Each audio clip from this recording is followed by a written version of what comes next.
नाज़रीन गिरामी अस्सलामु अलैकुम वरहमतुल्लाहि वबरकातुह। सीधी बात के ताज़ा तरीन प्राइम टाइम में आप लोगों का इस्तकबाल है। नाज़रीन, मैं अंसार अजीज़ नदवी आज के इवनिंग प्राइम टाइम में बहुत ही अहम तरीन ख़बरों पर आप लोगों को तबसरा करने जा रहा हूँ आप लोगों के सामने से। उसमें आसाम में गुज़िश्ता साल डिटेंशन सेंटर में जिन लोगों की अमवात हुई हैं और डिटेंशन सेंटर का क्या हाल है वहाँ की बात करेंगे। छत्तीसगढ़ बीजेपी हुकूमत में 10 लाख फर्जी राशन कार्ड से 2700 करोड़ रुपए का घोटाला हुआ है। देखते हैं कि ये कितना बड़ा घोटाला है। इसके अलावा चीन ने 3 अमरीकी सहाफ़ियों को निकाल बाहर कर दिया है और वो भी बड़े बड़े अखबारात से वाबस्ता सहाफ़ियों को क्यों निकाला गया उस पर भी बात होगी। कोरोना वायरस से की वजह से चीन इटली के बाद तबाही का अगला मरकज़ मुल्क हिंद बन सकता है, भारत बन सकता है। माहिर सेहत ने इसका दावा किया है। आइए वो क्या कहने देखते हैं। और अमेरिका के सिलसिले में भी ये बताया जा रहा है कि अमेरिका में 22 लाख और बरतानिया में 5 लाख अमवात का अंदेशा हो सकता है कोरोना का कहर की वजह से। और ये इंपीरियल कॉलेज वाक़ई मैथमेटिकल बायोलॉजी के प्रोफेसर नील फ्रिग्योशन ने ये सारी रिपोर्ट पेश की है। और भी कुछ तस्वीरें हैं जो आप लोगों के सामने बीजेपी हुकूमत की जानिब से जिनको गिफ्ट दिया गया है उनकी चापलूसी करने पर, वो सारी चीज़ें मैं आप लोगों के सामने रखने की कोशिश करूंगा। उससे पहले आप लोगों से दरख्वास्त है, यमन से खबर आ रही है कि सऊदी हुकूमत, सऊदी फ़ौज और यमनी हूसी फ़ौजों के दरमियान ज़बरदस्त घमासान जारी है इस वक्त सऊदी और यमन के बॉर्डर के दरमियान में। देखते हैं क्या तफसीलात वहाँ से आ रही हैं। उससे पहले आप लोगों से दरख्वास्त है कि जिन लोगों ने हमारे चैनल को सब्सक्राइब नहीं किया सब्सक्राइब कर लें। डिस्क्रिप्शन में हमारे नए चैनल के सारे लिंक्स दिए गए हैं, फेसबुक के, ट्विटर पेज के और इसके अलावा हमारे सीधी बात ऑफिशियल, सीधी बात भटकल, अलग अलग नाम से। जिन लोगों ने अभी तक वहां जाकर के हमारे चैनल को सब्सक्राइब नहीं किया वो सब्सक्राइब कर लें। इसके लिंक्स दूसरों तक पहुंचाने में कोशिश करें। 1 मिलियन सब्सक्राइबर्स के दौड़ में शामिल हो जाए, नए अफराद को जोड़ें। और आप लोगों से बारहा हमारी सीधी बात को मजबूत करने की आप लोगों से अपील की जा रही है, जिससे जितना मुमकिन हो सके ज़रूर हम लोगों को कुछ महीने के लिए सपोर्ट करें। बहरकैफ नाज़रीन, आइए अब चलते हैं। मैं सबसे पहले कुछ खबरें, कुछ तस्वीरें आप लोगों के सामने रखना चाहता हूं ताकि आप देखें। सबसे पहले नाज़रीन मैं आपको एक तस्वीर यहां पे दिखाना चाहता हूं और ये है तस्वीर जो सबसे ज़्यादा इस वक्त जो है शेयर की जा रही हैं जब से कल बीजेपी हुकूमत की जानिब से गोगोई को राज्यसभा की मेंबरशिप दी गई है। इसमें साइलेंस, ट्रांसफर्ड, रिमूव्ड और रिजाइंड के नाम से बनाई गई इस इमेज में ये साबित करने की कोशिश की गई है कि बीजेपी हुकूमत के ख़िलाफ़ जब भी किसी ने कुछ कहा या कोई कार्रवाई करने का मुतालबा किया, कार्रवाई की या फिर उसका अपोजिशन किया यानी कि, तो उस वक्त उनको क्या जस्टिस लोया, इन्होंने अमित शाह को सोहराबुद्दीन इनकाउंटर केस में जो है सम्मन यानी नोटिस जारी किया था तो उनको मार दिया गया, इनकी मुश्तबा मौत हुई। जस्टिस मुरलीधरन ये दूसरे नंबर पर जो हैं, इन्होंने दिल्ली पुलिस हालिया जो तशद्दुद हुआ दिल्ली में बीजेपी लीडरान के खिलाफ FIR लिखने की बात कही थी पुलिस से, तो उनको ट्रांसफ़र कर दिया गया। और उसके बाद रघुराम राजन, इन्होंने इख्तिसादी पॉलिसी पर, बीजेपी की इख्तिसादी पॉलिसी पर गवर्नमेंट के ख़िलाफ़ यानी उनके फ़ैसलों के ख़िलाफ़ इन्होंने जो है नाराज़गी ज़ाहिर की थी और कबूल नहीं किया था, तो उनको जो है ट्रांसफ़र कर दिया गया। और चौथे नंबर पर उर्जित पटेल, जिन्होंने जो है RBI reserve bank of India में जो रिज़र्व फंड होता है उसको गवर्नमेंट को देने के लिए जब उन्होंने रिफ्यूज़ किया यानी मना कर दिया, तो उनको निकाल दिया गया RBI के एक अहम तरीन ओहदे से। उसके बाद आलोक वर्मा जो आखिर में आप लोगों को नज़र आ रहे हैं, इन्होंने जो है राफेल डील के सिलसिले में इन्वेस्टिगेट करने के लिए बताया था, तो उनको भी जो है आखिरकार इस्तीफ़ा देने पर मजबूर कर दिया गया। ये इस तरह की खबरें आज वीडियो सामने आ रही हैं और ये कांग्रेस के पेज से शाये की गई, बीजेपी पर गई। जब भी किसी बड़े ओहदे पर फाइज किसी ने जो है मरकज़ी हुकूमत के ख़िलाफ़ कुछ भी अगर किया है तो उसको किस तरह से सज़ा मिली है, इस तस्वीर के ज़रिए से साबित करने की कोशिश की गई। अब आइए मैं कुछ और लोगों की तस्वीर आपको दिखाता हूँ। ये हैं योगेश चंद्र मोदी जी, आप इनको पहचानते होंगे। ये वो हैं जो साल 2002 में जो गुजरात में फसादात हुए तो उसको एसआईटी जो स्पेशल इन्वेस्टिगेशन टीम बनाई गई थी, गुलबर्ग सोसाइटी में जो कत्लेआम हुआ था कई मुसलमानों का, जिसमें 69 लोगों को मार दिया गया था, कत्लेआम किया गया था, इस सिलसिले में एक एसआईटी बिठाई गई थी और इनको तफ्तीश के लिए इनको जो है नामजद किया गया था। तो इन्होंने इस मामले में पूरी तरह से नरेंद्र मोदी को क्लीन चिट दी थी। तो उसके बदले में इनको क्या मिला, ये 2017 में नेशनल इन्वेस्टिगेशन की जो टीम है, जो सेंट्रल ब्यूरो ऑफ, उसका डीजी बना करके इनको भेज दिया गया, इनका प्रमोशन किया गया। ये गिफ्ट मिला इनको क्लीन चिट देने की वजह से नरेंद्र मोदी को। इसके अलावा एक और तस्वीर है आर के राघवन, ये आप यहां पर दे सकते हैं। ये भी साल 2002 के गुजरात में जो फसादात हुए थे उसमें स्पेशल इन्वेस्टिगेशन टीम के जो है ये मेंबर थे, हेड थे, इनको हेड बनाया गया था। और इन्होंने भी तहकीक करते करते सीएम मोदी को उस वक्त जो चीफ मिनिस्टर थे गुजरात की क्लीन चिट दी थी। तो जब क्लीन चिट दी तो इनको क्या मिला बदले में, 2017 में ये साइप्रस नाम के एक इलाके के हाई कमिश्नर के पोजीशन पर अपॉइंट करके भेज दिया गया और इनको बीजेपी का रिटर्न गिफ्ट मिला क्लीन चिट की वजह से। इसके अलावा राकेश आस्थाना, एक और ये तस्वीर देखिए बदलेगी इस वक्त, ये हैं, आपको पता है कि ये क्या काम किए थे। नीतीश कुमार जो बिहार के इस वक्त के सीएम हैं, इन पर घोटाले का इल्जाम था 2500 करोड़ का, जिसको सृजन स्कैंडल कहा गया। तो इस सिलसिले में इनको इन्वेस्टिगेट करने की इनको जो जिम्मेदारी दी गई, तो इन्होंने नीतीश कुमार को एक तरफ क्लीन चिट दी, उनको हटा दिया वहां से, यानी कि इस तरह की स्कैंडल से हटाने के इसमें उनका वादा करके बीजेपी के कैंप में नीतीश कुमार को भेज दिया और इसमें बहुत बड़ा किरदार अदा किया।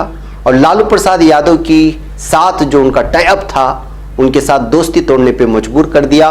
फिर उसके बाद जो है जो हुआ बिहार के हालात, वो सारी चीज़ें आप लोगों के सामने हैं। तो उसके बदले में राकेश आस्थाना को क्या मिला, उनको सीबीआई के स्पेशल डायरेक्टर के ओहदे पर फाइज कर दिया गया, क्योंकि बिहार में हुकूमत तोड़ने पर जो लालू जी और नीतीश की थी उसमें सबसे बड़ा किरदार इनका था। तो नाज़रीन, आज ये सोशल मीडिया में तस्वीरें बहुत ज़्यादा वायरल हो रही हैं कि जब आप मरकज़ी हुकूमत के ख़िलाफ़ कुछ बोलते हैं तो उनको क्या मिलता है, और जब आप चापलूसी करते हैं तो उनको क्या मिलता है। इस तरह की चीज़ें जो है आज सोशल मीडिया में इन तमाम तस्वीर को पेश करके कल से ये साबित करने की कोशिश की जा रही थी कि मरकज़ी हुकूमत का किरदार किस तरह से है, कि चापलूसी करने पर आपको क्या इनाम मिलता है और आप जब उनकी मुखालिफत करते हैं तो क्या मिलता है।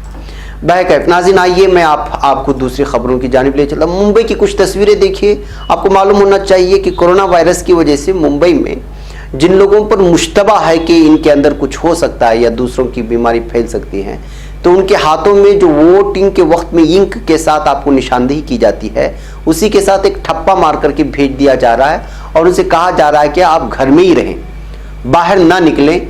और उनकी पहचान के लिए ये ठप्पा उनके जो है हाथ पर लगाया जा रहा है। लेकिन आज मुंबई के एक रेलवे अड्डे पर जो 4 अफराद ऐसे मिले हैं जिनको ठप्पा लगाने के बावजूद भीड़ भाड़ वाले इलाके में ये लोग चलते हुए मिले। फिर आखिर उनको जो है धर लिया गया और उनसे कहा गया कि आप वापस अपने घर जाएं, ताकि इसलिए कि जो है आपको मशकूक जो है बीमारी की वजह से जो है आपको मशकूक फर्द करार दिया गया है, लिहाजा 14 दिन तक आप लोगों को घर में रहना होगा। लिहाजा ये मुंबई में ये बांद्रा टर्मिनस में जो है ये अफराद मिले थे जिनके हाथों में ये सील लगी थी कि इनको घर में रहना है। मतलब ये सील लगाने का ये है कि आपकी वजह से दूसरों को तकलीफ हो सकती है, लिहाजा आप 14 दिन तक घर में रहें। और उनकी निशानदेही के लिए महाराष्ट्र हुकूमत की जानिब से इस तरह का इक़दाम किया गया है ताकि कोरोना वायरस अगर इनके अंदर है तो वो ज़्यादा ना फैलें और ये लोग अपनी देखभाल कर सकें। लेकिन ये 4 अफराद टर्मिनस में मिले तो फिर उनको जो है अवाम ने धर लिया, फिर जो है वापस उनको घर भेजने पर मजबूर किया गया। इसके अलावा नाज़रीन एक और वीडियो आज वायरल हुई है और वो वीडियो इस वक्त आप लोगों के सामने आएगी। ये वीडियो है, इसमें एक शख्स अंग्रेजी में एक अजीब किस्म का कोरोना वायरस की वजह से जो है इस वक्त हर एयरपोर्ट का माहौल बना हुआ है, लोग परेशान हैं और पूरी तरह से जांच की वजह से भी परेशान हो रहे हैं। इस तरह लगातार उनका इन्वेस्टिगेशन करने और उससे परेशान एक शख्स जो है इस वीडियो में चिल्ला रहा है कि भाई हमें आप मार दो, शूट अस का लफ्ज़ इस्तेमाल कर रहा है। हम ये वीडियो आपको आखिर में देखने के लिए छोड़ देंगे, आप इसको सुन सकते हैं। बैकअप नाज़रीन, आइए कुछ और खबरों की जानिब बढ़ते हैं और वो है आसाम से खबर आ रही है। आसाम के 6 डिटेंशन सेंटर में गुज़िश्ता साल 10 लोगों की मौत हो गई है। इन डिटेंशन सेंटर में गैर मुल्की करार दिए गए लोगों या कसूरवार गैर मुल्कियों को रखा जाता है। मरकजी हुकूमत ने लोकसभा में मंगल को ये जानकारी दी है। मरकजी वजीर ममलिकत बराए दाखिला जी किशन रेड्डी ने कहा कि आसाम के इन 6 डिटेंशन सेंटर में 3331 लोगों को रखा गया है और रियासत में एक और ऐसी सेंटर की तामीर चल रही है जिसकी सलाहियत 3000 लोगों की है। रेड्डी ने एक सवाल के तहरीरी जवाब में बताया, आसाम के 6 डिटेंशन सेंटर जहां गैर मुल्की करार दिए गए या मुजरिम गैर मुल्कियों को रखा जाता है, वहां 1 मार्च 2019 से 29 फरवरी 2020 के दरमियान 10 लोगों की मौत हुई है। डिटेंशन सेंटरों में गैर मुल्कियों या कसूरवार गैर मुल्कियों को रखा जाता है। इन्होंने ये भी बताया कि आसाम में 6 डिटेंशन सेंटर्स हैं जो जिला जेल बनाया गया है। उनकी सलाहियत 3331 है। इनमें से तेजपुर 797, सिलचर 479, डबरूगढ़ 680, जोरहाट 670, कोकराझार 335 और गोलपाड़ा में 370 लोगों को रखा गया है। रियासती वजीर ने साथ ही कहा कि आसाम में कोई एनआरसी डिटेंशन कैंप नहीं है। उन्होंने बताया कि 1 मार्च 2019 से 29 फरवरी 2020 के दरमियान नेशनल ह्यूमन राइट्स कमीशन की 3 टीमों ने आसाम के डिटेंशन सेंटरों का दौरा किया और गैर मुल्की करार दिए गए लोगों से बातचीत की थी। तो बैकअप नाज़रीन, डिटेंशन सेंटर को लेकर के बहुत सारी बातें पूरे मुल्क भर में जारी हैं एनआरसी के बाद से लेकर के, और जाहिर सी बात है उसी बात की उसी खौफ की वजह से कि किस तरह जो है मुल्कियों को गैर मुल्की करार दिया जाएगा। SCAA या एनआरसी NPR के खिलाफ एहतजाजात जारी हैं।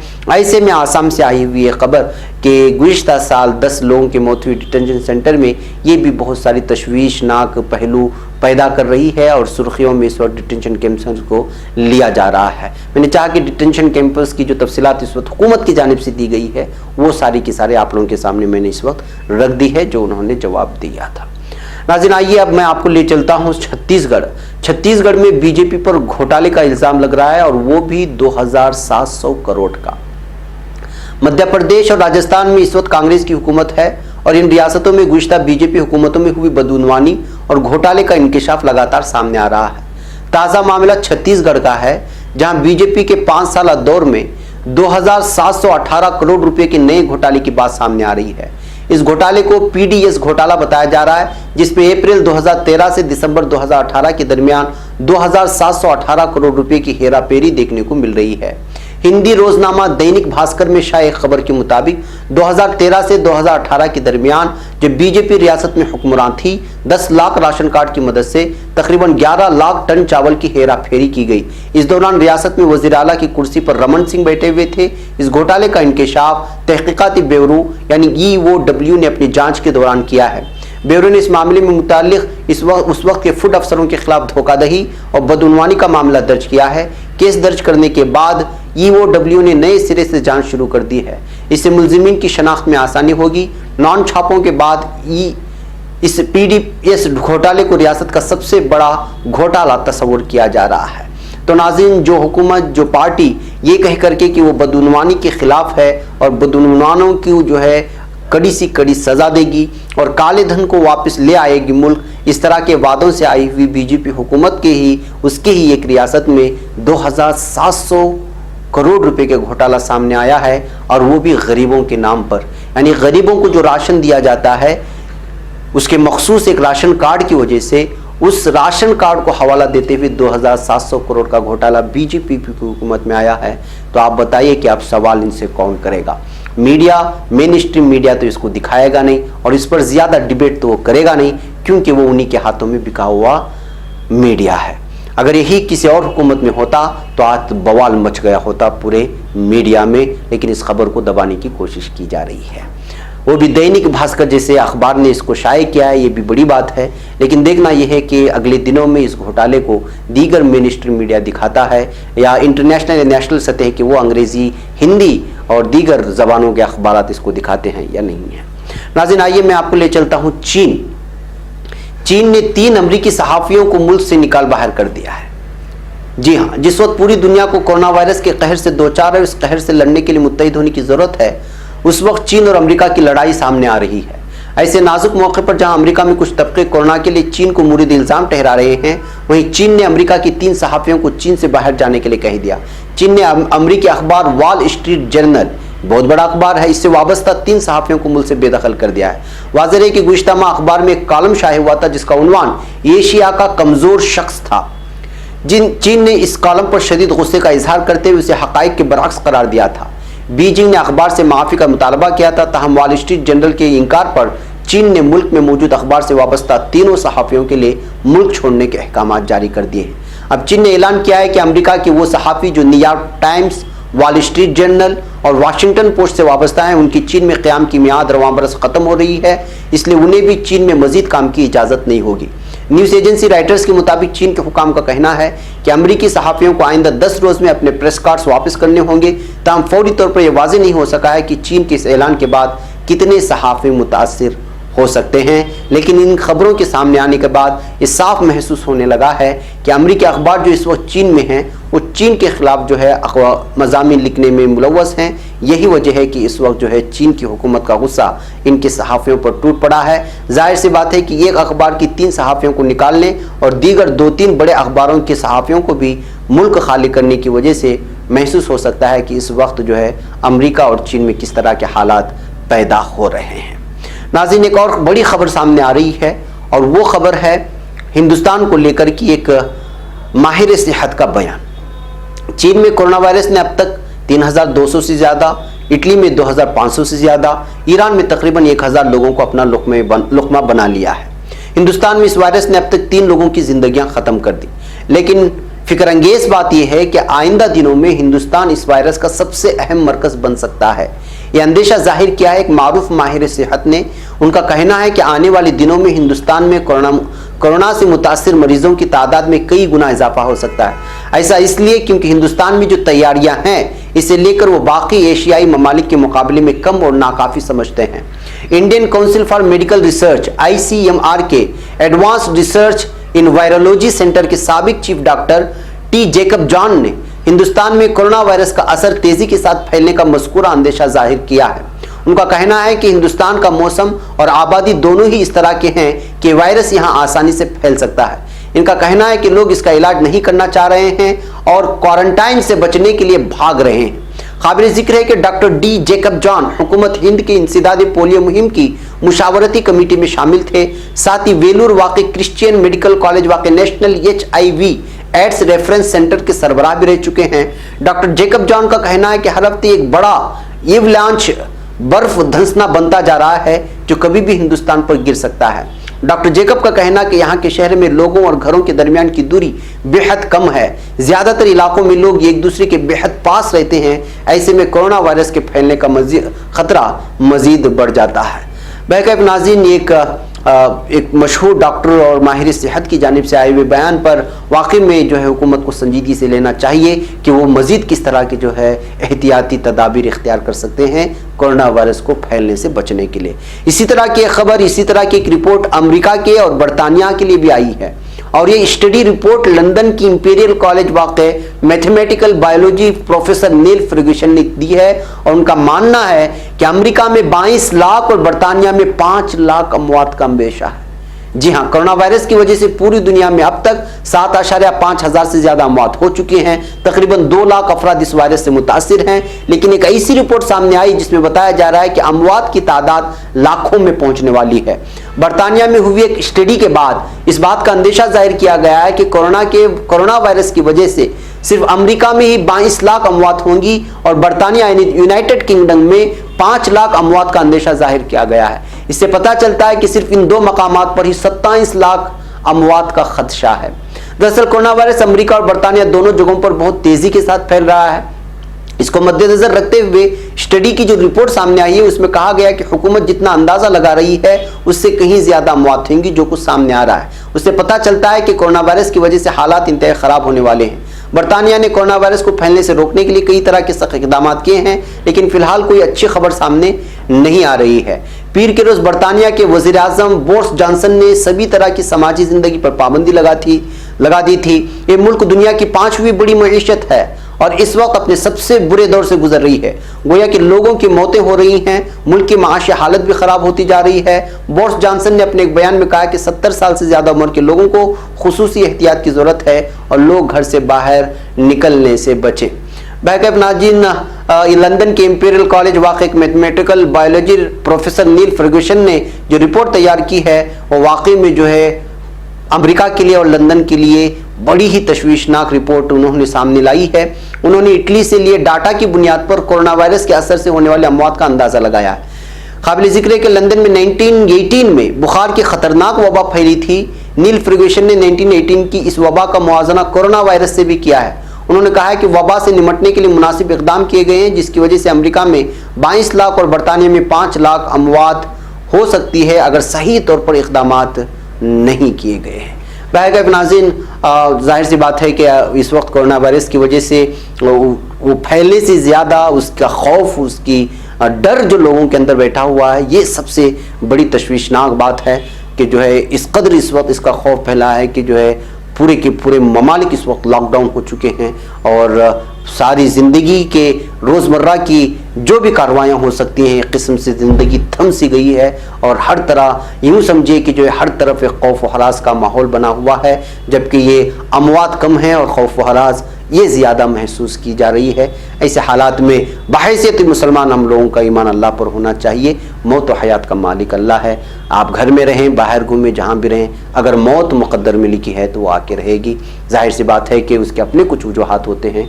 बीमारियाँ, कोई ये नहीं कहता कि इंसान बैठे बैठे मर गया है। जब किसी के मरने की खबर आती है तो सबसे पहले सवाल यही आता है कि उसने कैसे मरा। तो जाहिर सी बात है कि इस तरह की वजूहात अल्लाह ताला पैदा करता रहता है। ऐसे हालात में हमें अपने गुनाहों पर एक मरतबा निगाह करते हुए उस पर जो है माफ़ी और उस पर तौबे की जहाँ फ़िक्र होनी चाहिए, वहीं पर जो है डरने और खौफ खाने के बजाय एहतियाती तदाबीर पर ज़्यादा तवज्जो होनी चाहिए। बैकअप नाज़रीन, मुझे आज की इस प्राइम टाइम में इजाज़त दें। इंशाल्लाह फिर आपसे मुलाकात होगी। अस्सलाम वालेकुम रहमतुल्लाहि व बरकातुहू।